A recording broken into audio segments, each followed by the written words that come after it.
ભુજમાં કલેક્ટર કચેરી ખાતે સંકલન સમિતિની બેઠક યોજવામાં આવી હતી। સામાન્ય રીતે કલેક્ટરની અધ્યક્ષતામાં બેઠક યોજાતી હોય છે, પરંતુ કલેક્ટરની અનુપસ્થિતિમાં અધિક કલેક્ટર પાર્થ કોરડિયાના અધ્યક્ષ સ્થાને બેઠક મળી હતી। ભુજ અને અબડાસાના ધારાસભ્ય તેમજ જિલ્લા પંચાયતના પ્રમુખ પ્રભાબેન હુણે પ્રજાના પ્રશ્નો રજૂ કર્યા હતા। અબડાસાના ધારાસભ્યએ એક સાથે 23 પ્રશ્નોનો મારો ચલાવ્યો હતો। મોટાભાગના પ્રશ્નો એવા છે કે તેઓએ ગત સંકલનમાં પણ આ મુદ્દો ઉઠાવ્યો હતો, પરંતુ નિંભર તંત્ર ધારાસભ્યના પ્રશ્નોને ન સાંભળતું હોય તો સામાન્ય અરજદારોની હાલત શું થતી હશે તે અનુભવી શકાય તેમ છે।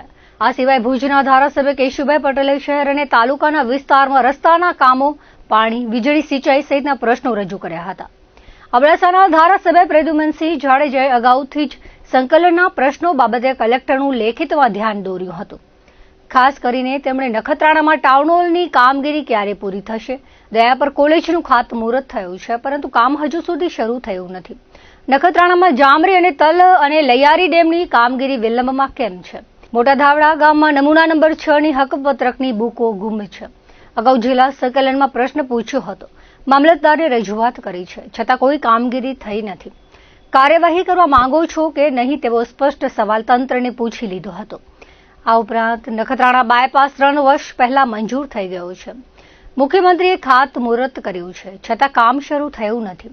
અત્રે યાદ અપાવી દઈએ કે ગુજરાતના માર્ગ અને મકાન વિભાગનો સ્વતંત્ર હવાલો પણ ખુદ મુખ્યમંત્રી પાસે છે।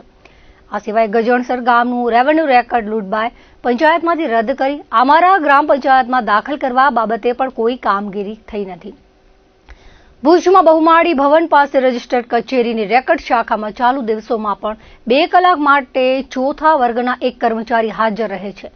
અપૂરતા સમય અને સ્ટાફના કારણે દૂર દૂરથી આવતા લોકોને સમયસર રેકર્ડ મળતો નથી। ના છૂટકે તેઓને ભુજમાં રોકાવું પડે છે, સમય બગડે છે, ખર્ચ થાય છે અને લાભ મળતો નથી।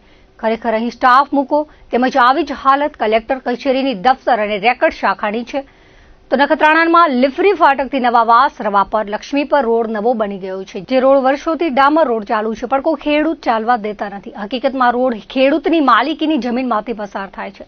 જો પસાર થતો હોય તો વળતર ચૂકવ્યું છે કે નહીં? આ સિવાય ગામડાઓમાં રમતગમતના મેદાને મંજૂરી, અબડાસાના કેટલા ખેડૂતોના કનેક્શન બાકી છે? વાયર ગામે લીંબારા ડેમ આધારિત પાણી પુરવઠા યોજનાની પ્રગતિ, નખત્રાણાના અમુક તલાટીઓ લગ્ન નોંધણીના પ્રમાણપત્રમાં ગોળ સિક્કા મારતા નથી। અબડાસાના ખુવડા ગામે ખેતીવાડીના 40 વર્ષ જૂના વીજ વાયરો ન બદલાતા રોજ ફોલ્ટના કારણે ખેડૂતોનો પાક બગડે છે। જૂના ડેમ તળાવોના સુધારણા માટે દરખાસ્ત મોકલવામાં આવી। અબડાદાદા સ્થાનક રામ મંદિર, રામવાડા, યક્ષદેવ મંદિરના જીર્ણોદ્વારની કામગીરી, 5 લાખથી ઉપરના ગ્રાન્ટના કૂવા બનાવવા અને ગટર લાઇન માટે અમલીકરણની જવાબદારી કયા વિભાગની છે? ભુજ નખત્રાણા 4 લેનની કામગીરી અટકેલી છે। હાલમાં રિસરફેસિંગ કરાયું, પરંતુ દેવપરથી નખત્રાણા સુધીનો 10 કિલોમીટરનો રોડ કેમ અધૂરો મૂકી દેવાયો? જાલુ ગામની જમીન બાબતે હાઈકોર્ટ દ્વારા ઓરલ ઓર્ડર અપાયો છે, ત્યારે વન વિભાગે શું કામગીરી કરી તેનો અહેવાલ માંગ્યો હતો। ધારાસભ્ય કેશુભાઈ પટેલે પણ પ્રજાલક્ષી મુદ્દા ઉઠાવ્યા હતા। જિલ્લા પંચાયતના પ્રમુખ પ્રભાબેન હુણ માટે આ પ્રથમ સંકલનની બેઠક હતી। તેઓએ પણ લોકોના પ્રશ્ન રજૂ કરી નિરાકરણ માટે જણાવ્યું હતું। અધિક કલેક્ટરના અધ્યક્ષ સ્થાને મળેલી બેઠકમાં પ્રાંત અધિકારીઓ, મામલતદાર, પોલીસના અધિકારીઓ સહિત તમામ વિભાગોના પ્રતિનિધિઓ હાજર રહ્યા હતા। આજે આપણે જિલ્લા સંકલન હતી। જિલ્લા સંકલનમાં ખાસ મારા વિસ્તારના અત્યારે વરસાદ થોડો ખેંચાણો છે, એટલે ખાસ પાણીનું મોટું 3 તાલુકામાં બહુ તકલીફ છે। તેમાં અબડાસા લખપતમાં પીવાના પાણી માટે બહુ તકલીફ છે, એની રજૂઆત હતી। પછી આપણે લાઇટનો બહુ પ્રોબ્લેમ છે। અત્યારે ખેતી બધા બિચારાએ કપાસ આ તે બધું વાવી નાખ્યું છે અને લાઇટના કારણે પાક ફેલ જાય એવી પરિસ્થિતિ છે। તો આ જીબીના ઓફિસર છે એ ફોન ન ઉપાડે કોઠારામાં, એટલે એવી રીતે મેન લાઇટના પ્રોબ્લેમ હતા ખેડૂતના એ અને પાણી પીવા। પછી વાત રહી આપણે ટાઉન હોલ નખત્રાણા, એની ઘણા ટાઈમથી હજી એની બધી પ્રક્રિયા પૂરી નથી થઈ। પછી દયાપર કોલેજ, એનું જે જમીનનું છે હવે ગુજરાત સરકારે મંજૂરી આપી દીધી, ફોરેસ્ટમાં હાલતું નહીં, એ પણ વહેલું થાય। પછી અમારે બેબર જામરી ડેમનું એનું પૂરું થવા આવ્યું છે, એ પણ તાત્કાલિક થઈ જાય એ રજૂઆત હતી।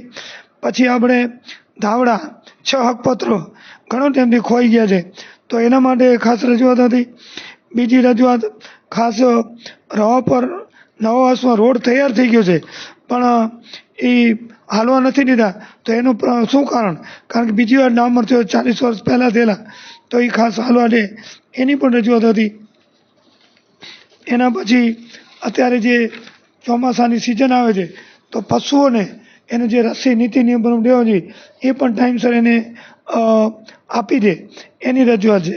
પછી આપણો નખત્રાણા જે ડેપરથી નખત્રાણાજી રોડ બાકી રહી ગયો છે ડામર કરવાનો, તો એ 4 લાઈન તો પછી થવાનો છે, પણ હમણાં બાકી મૂક્યો છે, એ પણ આપણે તાત્કાલિક થઈ જાય એના માટે છે રજૂઆત.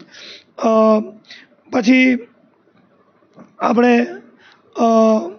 જૂના વાયરો છે જે ઘણા બધા વાડીઓના ગામના એ પણ તાત્કાલિક થાય, બદલી થાય, રિપેરિંગ એનું કામ ઘણો ટાઈમથી જીબી દ્વારા રજૂઆત કરે છે, નથી થયું.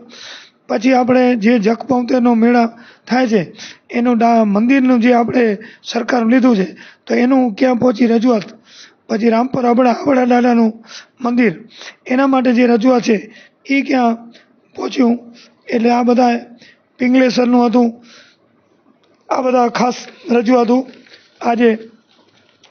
પછી મુખ્ય અત્યારે જે નિશાળો બધી ચાલુ થઈ ગયું, તો જે બસો રૂટિન પ્રમાણે ચાલુ હતી એ આ દીકરા દીકરીઓ બધી જાતી હોય તો એ ક્યાંય બસ બંધ ન રહેવી જોઈએ, અત્યારે જલ્દી શરૂ થઈ જાય એ રજૂઆત છે.